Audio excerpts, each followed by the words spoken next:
Hi 7th graders, it's Mrs. Alexander, and this week I am also going to be doing the English 7A Autobiographical Incident Essay assignment with you.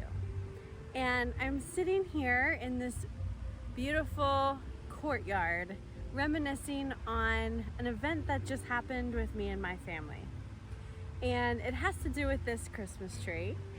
So I'm gonna sit here and reflect on this event and start the brainstorming process.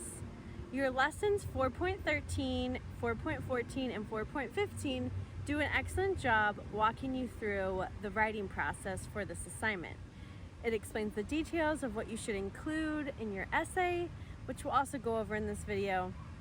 And it gives you some really helpful ideas on choosing a topic and completing your pre-writing assignment, which you will submit with your autobiographical incident essay in lesson 4.16.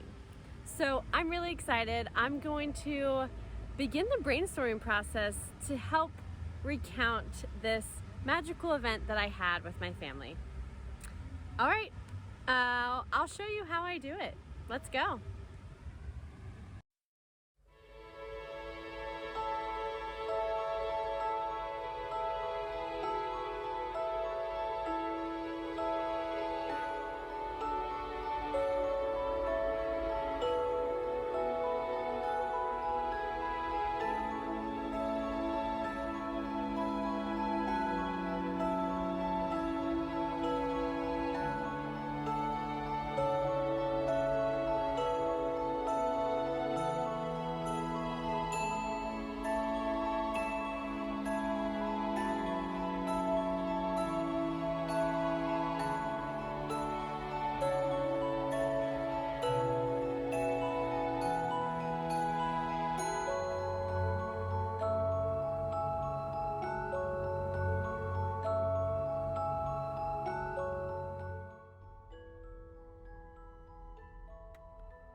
Welcome to English 7A's 4.13 through 4.16 Autobiographical Incident Essay.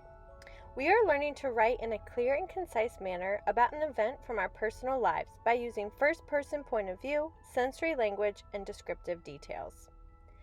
So what is an autobiography? An autobiography is a text describing an event in a writer's life told by the writer. You will prepare to write your own. So here are some key words for you to keep in mind as you're working. Chronological order, organizational pattern in which details are arranged in the order that they occur, like first, second, next. Figurative language, language that uses figures of speech such as metaphor, simile, and personification for poetic effect rather than precise factual meaning.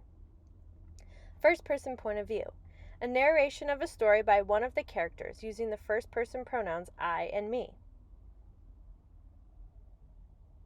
Flashback, a narrative technique that allows authors to introduce past events that have a direct impact on a story's present. Hook, a surprising or intriguing passage, idea, or image used to grab the reader's attention, usually at the beginning of a work. Sensory detail, descriptive detail that appeals to any of the senses, sight, hearing, touch, smell, or taste. Tone, the author or speaker's attitude toward the audience or subject matter.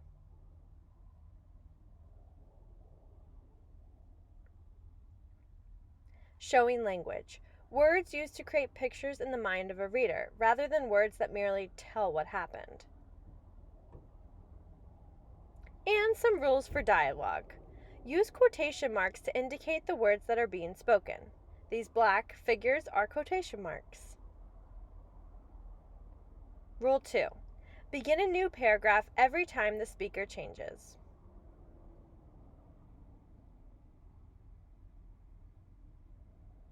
Rule 3. Punctuation and capitalization count, even in dialogue.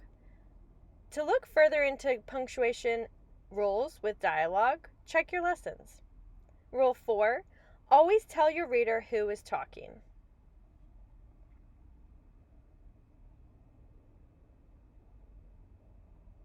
Now for a sample. Mrs. Alexander writes an autobiographical incident essay. To find the model essay, go to lesson 4.13.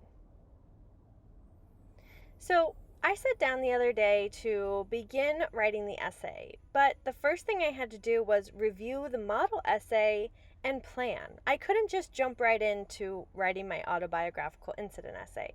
So here I am analyzing the model essay found in lesson 4.13. You'll notice that I've highlighted some important things that I want you to keep in mind as you also review the model essay in lesson 4.13 in the Learn section. Notice here that this is an example of dialogue. You need to have dialogue in your autobiographical incident essay. I also wanted to note, when we talk about showing language and sensory detail, we need to think about the types of adjectives that we use. Notice here that they used the word fussed in their essay instead of like complain or whined. Fussed gives a different meaning in your mind or in your reader's mind. So when using adjectives and describing words in your writing, consider the types of images and details that it will create in your reader's mind. This is a personal pronoun. It shows that this essay is written in first person point of view. So when you write your essay, you will be also writing yours in first person point of view, which means you're writing it from your perspective. Notice here that this is an example of starting a new paragraph every time you have a new person talking within your dialogue. Make sure that you do this in your essay as well.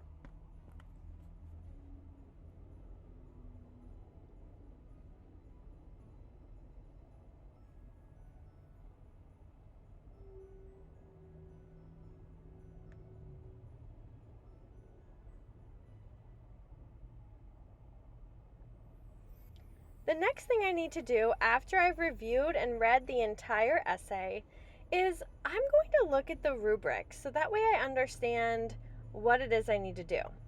Then I'm going to jump into planning.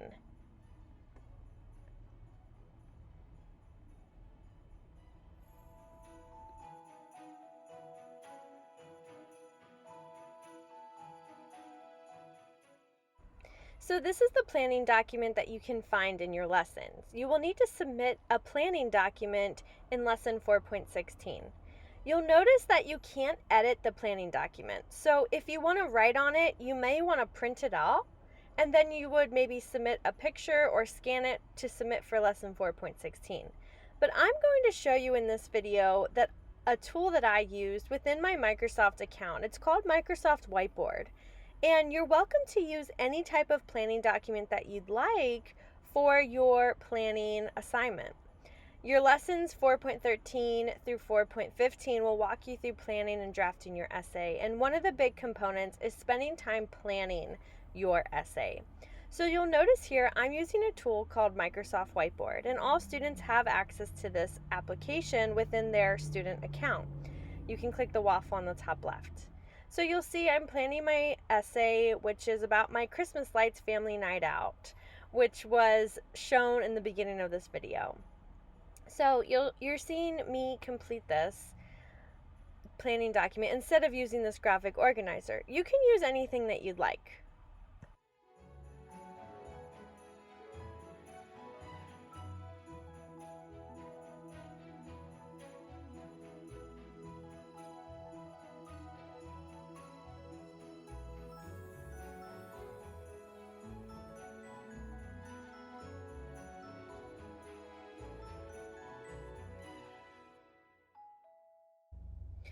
You'll notice that I'm giving my whiteboard a name before I finish it and share the whiteboard with a link.